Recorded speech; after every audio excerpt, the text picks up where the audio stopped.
Tout serait parti d'une descente musclée effectuée à l'école publique Tombo 1. Une intervention à l'issue de laquelle des agents des forces de l'ordre auraient interpellé Manu Militari, un enseignant en situation de classe. Bon, il était 12h15. Lorsque certains élèves sortaient, on a entendu des bruits. Après, on s'est rendu compte que c'est un enseignant du nom de Mamoudou Sifoké Touré qui a été arrêté. Et aux alentours de l'école, on a vu les pick-up venir lancer des gaz lacrymogènes. Bon, c'était sauve-qui-peut. Les enfants sont sortis massivement. Ils ont commencé à répondre les gaz lacrymogènes par des coups de pierre. Ceux qui ont fait ça, vraiment, qu'il y ait justice, qu'il n'y ait pas, nous allons porter plainte contre X. On ne peut pas arrêter un cours. On ne peut pas arrêter un enseignant devant sa cour. Franchement, nous sommes très fâchés. C'est la gendarmerie qui est venue gâter les cours. Cette arrestation n'est pas restée sans conséquences sur les cours, mais également des élèves qui ont été asphyxiés par des tirs de gaz lacrymogène dont les impacts sont visibles sur le toit. Moi, j'étais arrêté là, nous avons dit aux enfants, prenez l'eau, mettez sur les tubes et puis l'effet de gaz va s'anéantir. Et c'est ce qui s'est passé, mais ça pleuvait.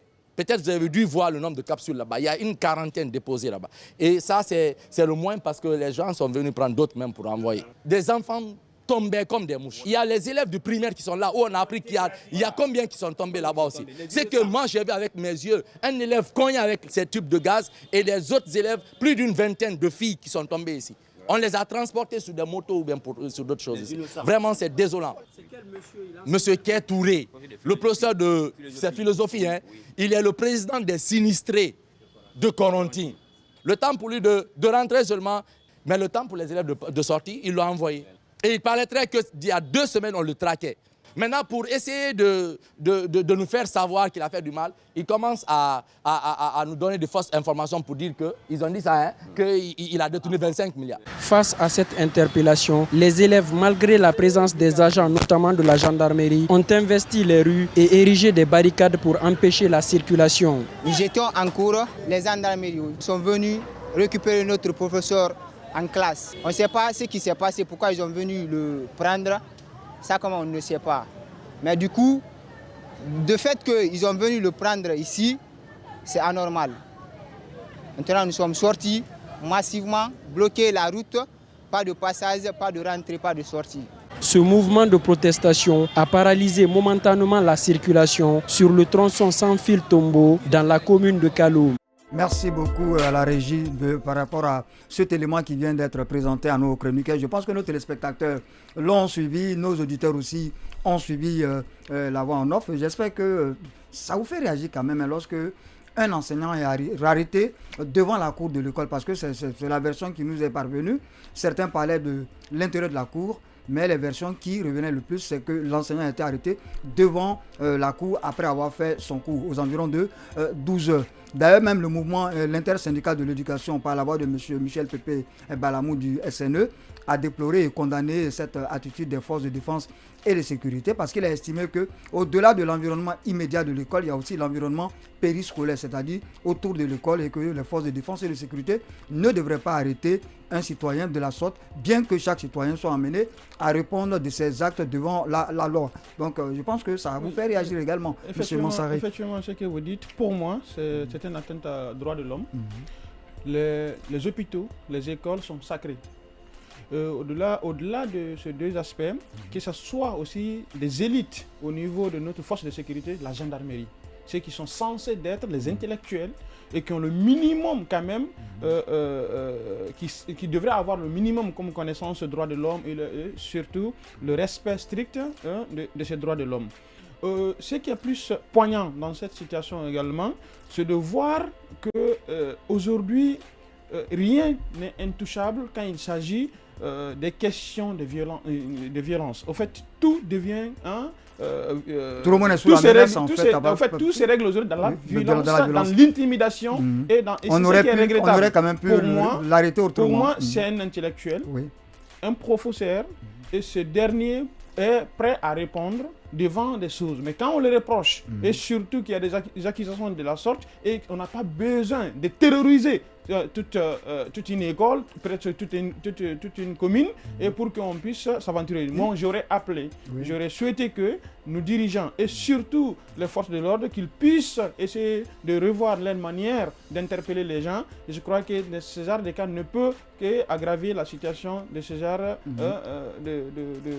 de cas qu'on est en train de vivre dans notre pays. Et effectivement, donc plus jamais ça autour de nos établissements scolaires. Monsieur Odilon Mahoumi, vous qui êtes juriste, est-ce que ça vous réagissez? Est-ce qu'on n'aurait pas pu faire autrement? C'est vrai que M. Mamoudou Sifoké Touré, il est le président des sinistrés de Kaloum. Il est accusé d'outrage, d'injure par la voie numérique.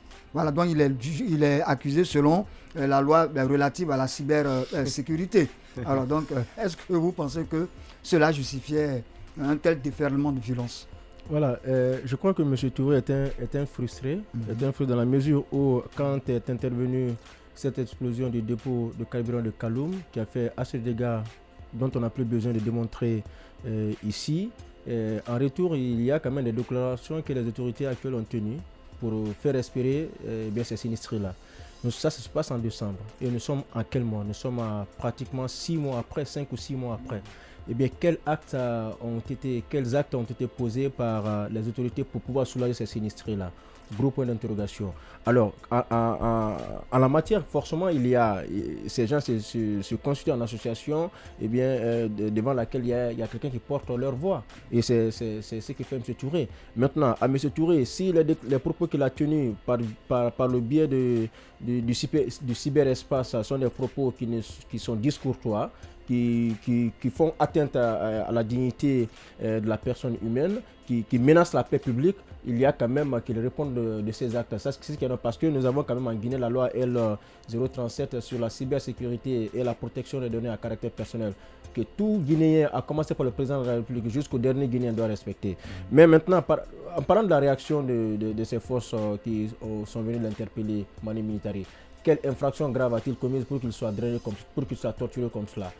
C'est vrai que le syndicat parlait de l'espace scolaire et de l'espace périscolaire.